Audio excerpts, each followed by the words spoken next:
let's put focus on What If. It's an album so full of energy and so intense. How is it different from the other albums, from your other albums? Recording it was different, incredibly different. We've done our past albums. Billy, Pat, and Paul will play everything live, like basic tracks, and then come in and do overdubs. And then like weeks later, there's a tiny little window for me to come in and sing the whole record in like about 10 days, or longer if I want. But we did this recording. I don't remember what album it was on, but we recorded the Free song, actually where we got our name, Mr. Big. We recorded it, we did it live, and it came out great, and there was no overdubs or anything. It was like basically recording a sound check or something, and just, you know, and I don't remember if it was vinyl back then or not, but like, you know, just putting it on vinyl or putting it on the CD. And we always went, God, we should record a record like that, and we never did. And then we broke up, and then, you know, things went awry, you know, went south, and then we talked about it when we got back together, if we were going to do an album. And we didn't plan on making this album at all, but like, when we started talking about it, I said, in my back of my head, I'm thinking, we should do it like Lean Into It, you know, that kind of album, because that was like a lot of great songs, and we'll have time, and we'll, you know, we'll take our time and detail everything. That's not the case at all. We wanted Kevin Shirley, but he only gave us a 2-week window. He was recording Journey. Story of my life, Journey. He said we'll record a song a day or 2 songs a day, and I wanted to make it live like you guys wanted to, where Eric, Billy, Pat, and Paul are all in a room. Eric, you're going to be behind this glass booth, or in this glass booth, but you're going to sing everything live.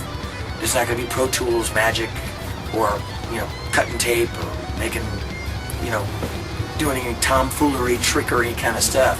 It's just, that's the way it's going to be. And we're like, oh yeah, that's what we want. So we get into this tiny little, kind of no bigger than this. It was a tiny little garage.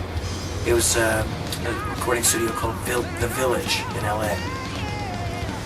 And old hippie joint from the 1970s, you know,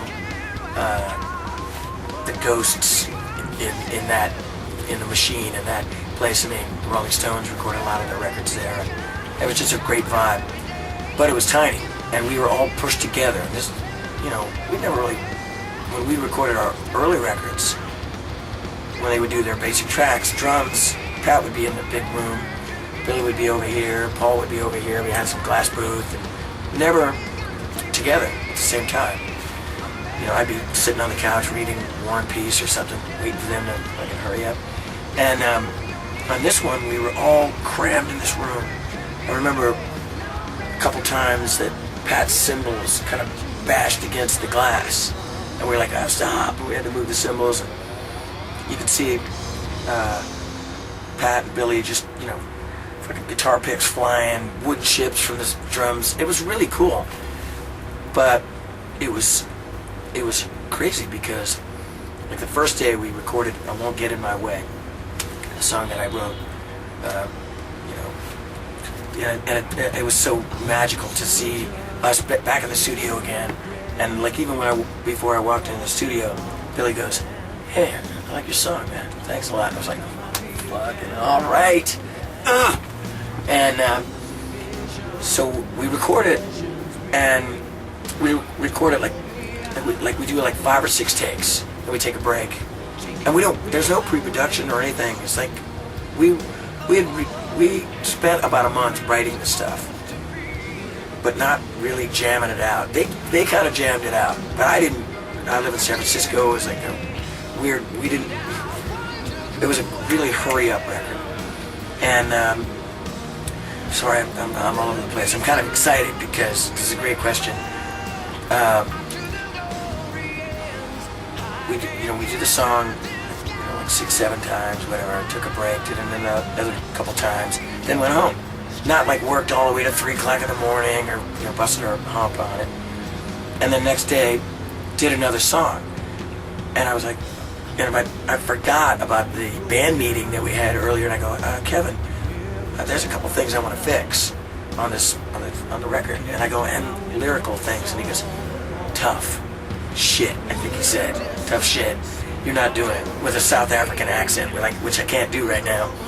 And I was like, oh my God, man, I really want to fix this stuff. And he goes, well, maybe we'll do that in the end. And it maybe never came. So we did a song a day, and the last couple days we did like 2 songs. And on the weekends, I went back to this, funky little hotel. And we cut it, and it's a pretty earthy sounding record. The songs came together great. Critics love it, the fans love it. We got lucky on it. Sonically, the record, it's a little on the bassy side for me, or like low end kind of, but it's earthy and it rocks, and it sounds like us from the past, but it without too much reverb. There was so much reverb back in the 80s. I don't know what are we thinking?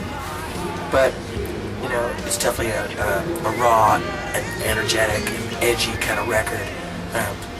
3 stupid adjectives right there I just threw at you, but I couldn't think of anything else. I'm really proud of it, and it was live, and there was no fixes because he wouldn't let me. But I know Bastard! on Undertow, you did it. You said in an interview, I guess, yeah. Yeah. You snuck in a lick, and then you. Oh yeah. You had your overdub. Yeah, well, I had my overdub moment, but not. We did background vocals. We did, that. I guess that's an overdub. So we did all our background vocals like in one day on one mic in Malibu, in like his recording studio, his mixing studio called The Cave. All hung around, and then when we were starting to sing, how long, the Undertow part, I threw in a couple licks, like lead vocal licks, and he was in the other room, and he goes, stops, and he goes, Eric, I told him, I go, please, man, it doesn't work without this part, man. And yeah, I threw it in, but he goes, I'm gonna get rid of it, and he didn't get rid of it. Maybe he forgot or something, but basically, yeah, I put like a couple of lead vocals on a background vocal track, so it was like everything's bleeding all over the place. It was like Led Zeppelin did shit like that, But anyway.